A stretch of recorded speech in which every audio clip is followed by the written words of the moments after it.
Hello. I just want to talk about what's going on right now for a lot of people, particularly marriage and family therapists, but and a lot of women um, and healers. So we are being called to break a system. This is so exciting and freaking scary. I know. I've already broken mine, and I can't believe that I had the courage and the strength to do it. And you might be saying that too, but you're being led and guided, and if you're being led and guided to do this, we all need it. So I want to talk about what's happening systemically, because I'm a marriage and family therapist, so I'm understanding it from that system and from larger systems. Basically, we're differentiating. It's so funny because as a marriage and family therapist and just a person growing up, I thought, oh, we all did this. Everybody did this. Am I behind? But what I've actually found is that a lot of us, most of us, didn't do this. And it's kind of cultural and systemic why we didn't do it. There are these greater systems that are holding us down and keeping us young and small and not sovereign and immature. And we have to evolve and rise up. And we have the map. I mean, it's in marriage and family therapy alone, we have a map. So I want to talk to you about that. Okay, so in family systems language, we talk about the differentiation of self, becoming your own person. And what I was asking was, what just happened? Like what because I also learned family constellations, and in family constellations I learned that I was not playing my role, I was being bigger than my role, and because of that I was experiencing a lot of frustration and just didn't feel good. I'm one of those people that feels like they're always on the outside of the system. I didn't fit in my family. I could be considered a scapegoat. I was also a hero, which was very confusing. But I didn't know what my role was in my family. So through doing these family constellations and learning family constellations, I was like, well, what was I supposed to be? And it's only just myself. I don't need a label or anything, but it's been a process of discovering this. So it's called differentiation. You're differentiating from everyone in your family. And so I didn't just abandon the family system, I differentiated from it. I stopped organizing my identity around the emotional field of the system. So we're doing this with the whole, I'm in the US, so we're doing it with the whole US system. And I reclaimed my internal authority. And I ended emotional fusion. So I was fused with my mother, I was fused with my father, I was probably fused with my grandfather and my grandmother's sister. There was a lot of fusion in my family, and probably a lot of families with trauma, and most families have trauma. I moved from reactive belonging to sovereign belonging. This is what a lot of us are being called to do. This changes the entire system, whether others change or not, because systems stabilize around the most regulated nervous systems. And my nervous system couldn't be regulated in my past marriage because we were both trauma bonded. We both had trauma, and as much therapy that we tried to get, we couldn't stabilize, and we weren't meant to do that. We had a great life. We have great children. But it got to the point where it was becoming really toxic because we were hurting each other.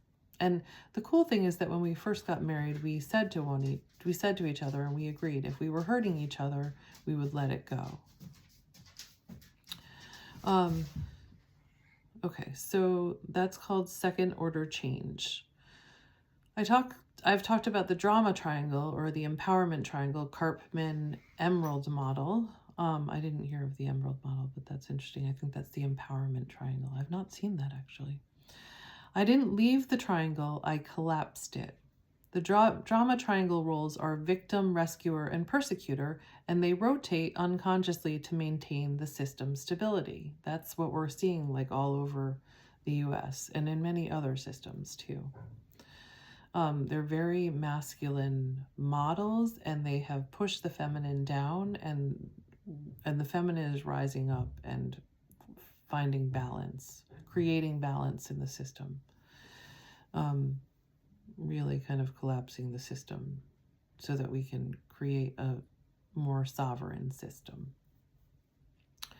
I exited the relational economy of roles and moved into the empowerment triangle, which is, I did see this one actually. Victim is the creator, the rescuer is the coach, and the persecutor is the challenger. The language, I stopped participating in role-based relating and moved into self-responsible presence, which is very flowing. It's very present moment and very flowing. It's not separation, it's relational maturity and connection. Family constellations field theory. I stopped carrying the ancestral burdens that were not mine. Detriangulation, returning entanglements, releasing systemic loyalties, exiting conscious identifications. And I just want to tell you that I did this by being very present with myself, doing meditation, just allowing whatever came up to come up, acknowledging it, if I could, validating and caring for it, and then letting it go. And then a lot of times it was unconscious. It was just being very present with myself and just staying. I don't want to say unconscious because I'm trying to create more consciousness, but a lot of times I didn't know what was being released, but just by staying with myself and staying present in the moment and acknowledging that's all I needed to do, it would release on its own. And I didn't have to label it. I could just be in my body and feel it and acknowledge it and let it go. Okay, so returning entanglements, releasing systemic loyalties, that was big. Like I had what I noticed like when I first realized I needed to get a divorce was that my loyalty was to my mother and to my ex-husband and not to myself. It felt so wrong and weird and bad and scary to not be loyal to them and instead be loyal to myself. It felt disloyal to be loyal to myself, and that was such a crazy feeling. It was so crazy to kind of turn that around and really try to be loyal to myself and not abandon myself. But what it's helped me to do is really now recognize what sucks me back into that cycle, and it's guilt and it's fear. So definitely guilt and fear. And as soon as they come up, and sometimes like this feeling of burden or I'm trying to describe what happened to me the other day where I went over to a couple of people to talk to them, and they just walked away from me. And I don't know if it was meant as disrespect, but it was kind of like a disrespect and a not valuing and a and that was okay with me because I needed to learn to take care of myself and put myself first. So as soon as that happened, I was like, well, I don't want to wait. They didn't even ask me to wait, first of all, and I don't want to wait, so I came here and I did what I felt like I wanted to do, and I'm done, so I'm leaving. And that was so freeing. And I feel like there's more to that I have to recognize, so that but it's really just tuning into your body, and your body knows. Once you kind of come into yourself, your body knows exactly what it needs to do, and you don't have to think about it anymore. It just comes right through.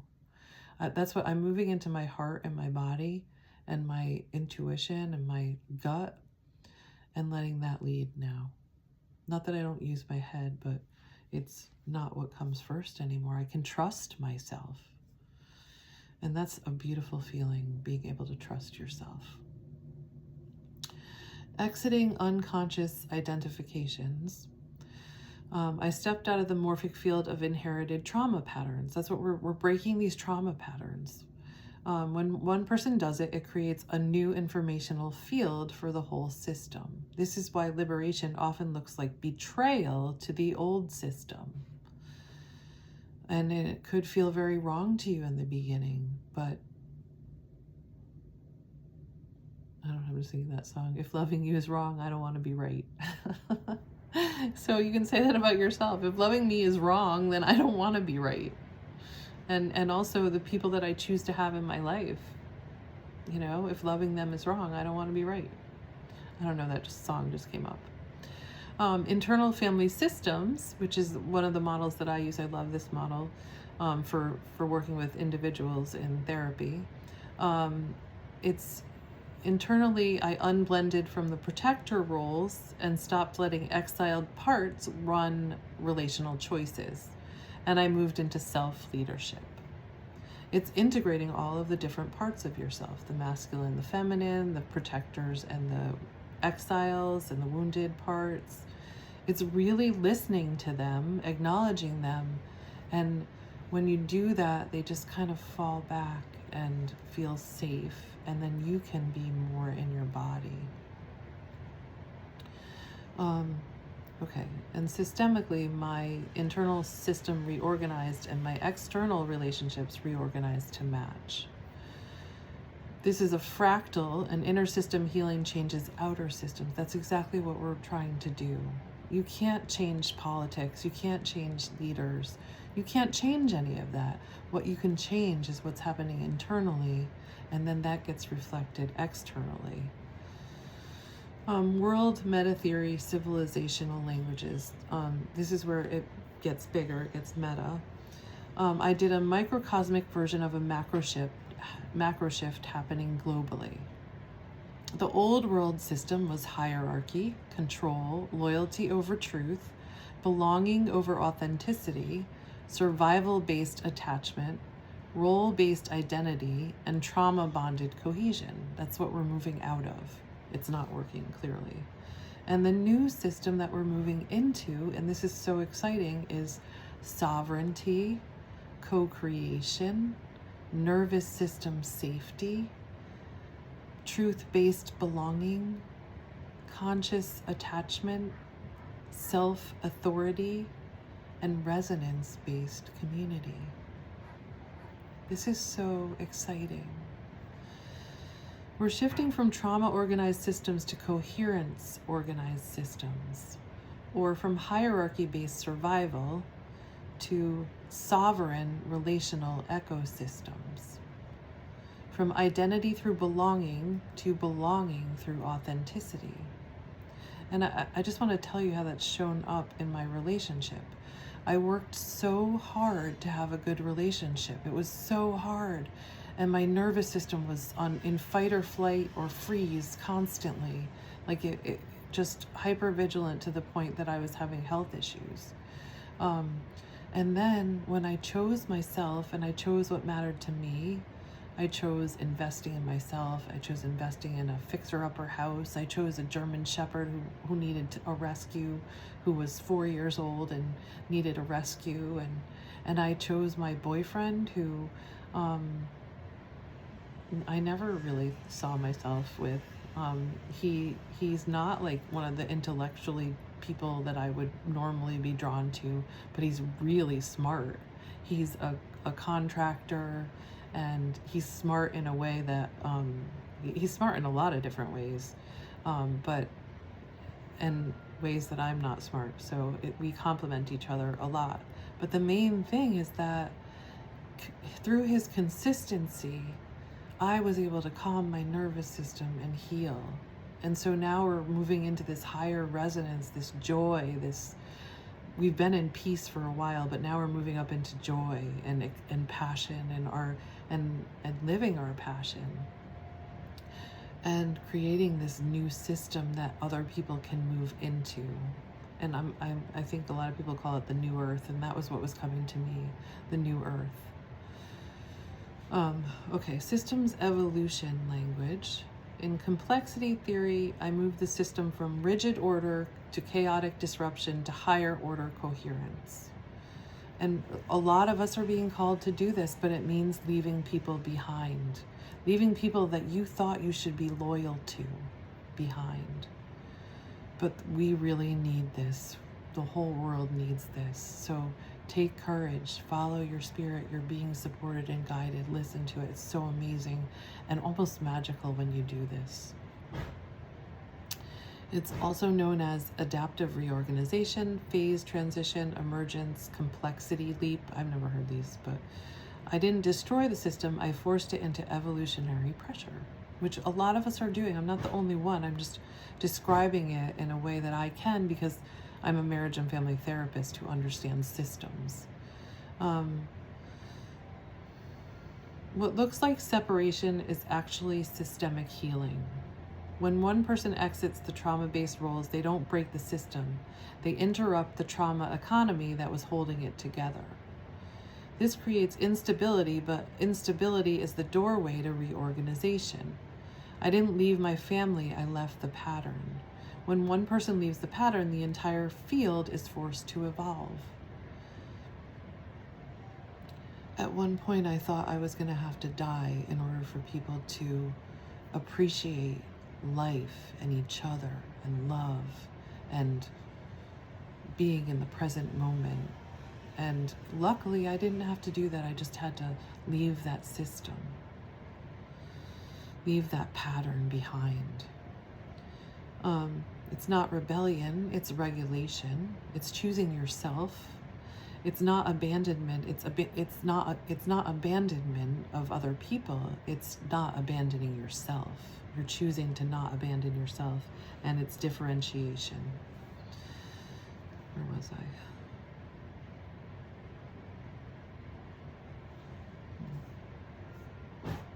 Hold on.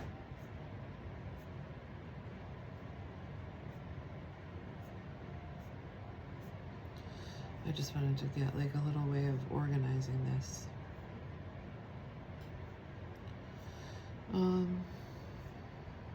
Okay, here we are. So it's not abandonment, it's differentiation. It's not separation, it's sovereignty and connection. It's not rupture, it's reorganization. And it's not exile, it's emergence. You're setting the tone for the new way of being. So many of us are being called to exit these inherited trauma systems and to break these cycles of trauma, intergenerational trauma. Not to abandon love, but to really choose love. We're dismantling trauma as the organizing principle of relationship. And it's funny to me in a not funny way, but because I thought as a marriage and family therapist that everybody had this figured out except me. And I was learning it and I was like, oh man, I need to really like be this. And I couldn't be it. I really tried to, but the system was so broken that I couldn't be that way in the system. And just got to a point where I had to break out of it.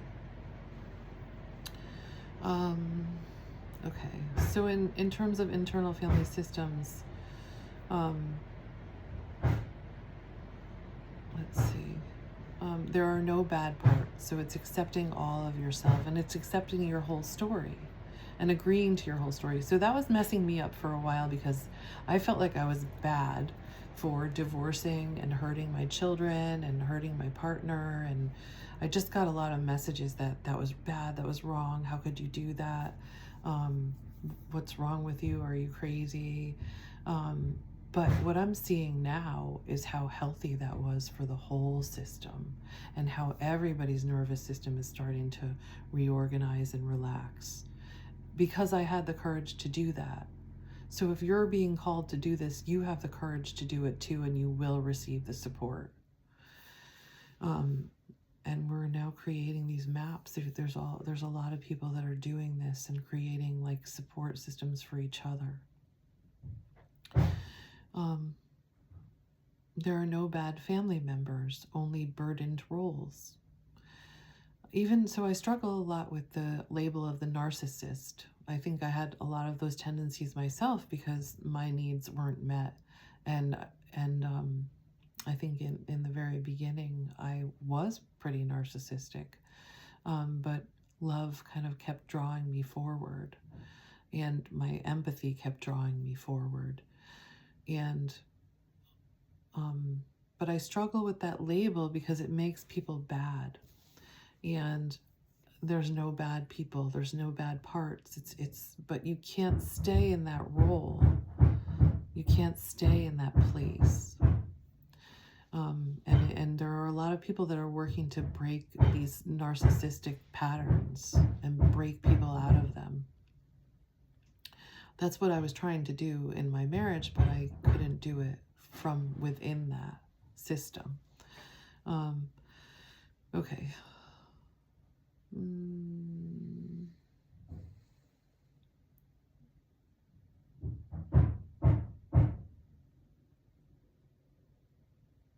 So when the inner system shifts from trauma organization to self-leadership, the outer system must reorganize to match.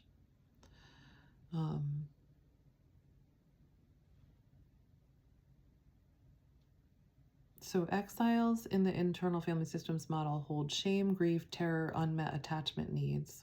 They're like the wounded child parts of us. Managers maintain belonging and stability through people-pleasing, perfectionism, and loyalty. And firefighters discharge pain, anger, withdrawal, collapse, and through anger, withdrawal, collapse, and addiction.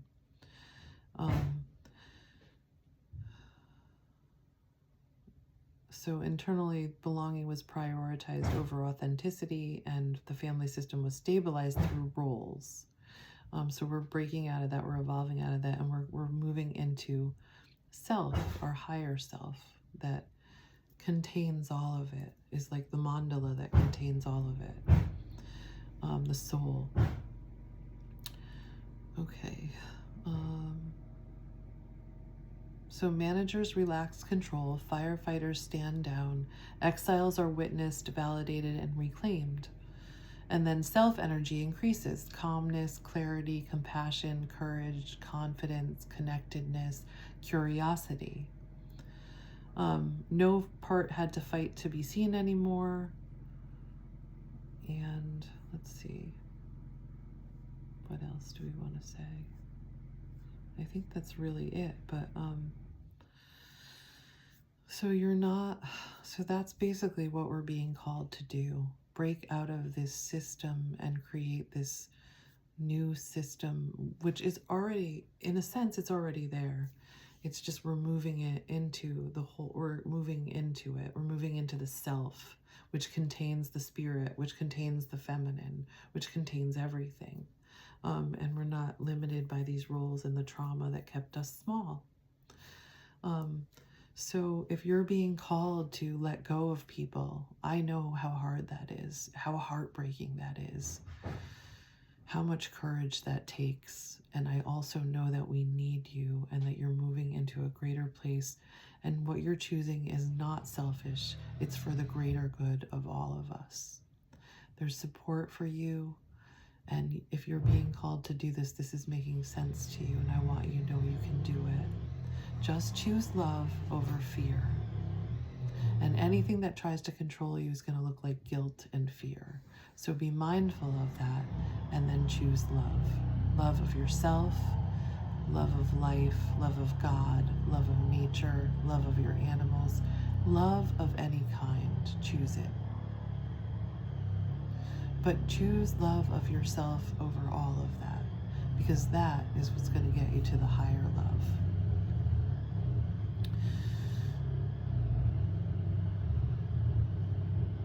I think that's all that I have to say right now. Thanks for listening.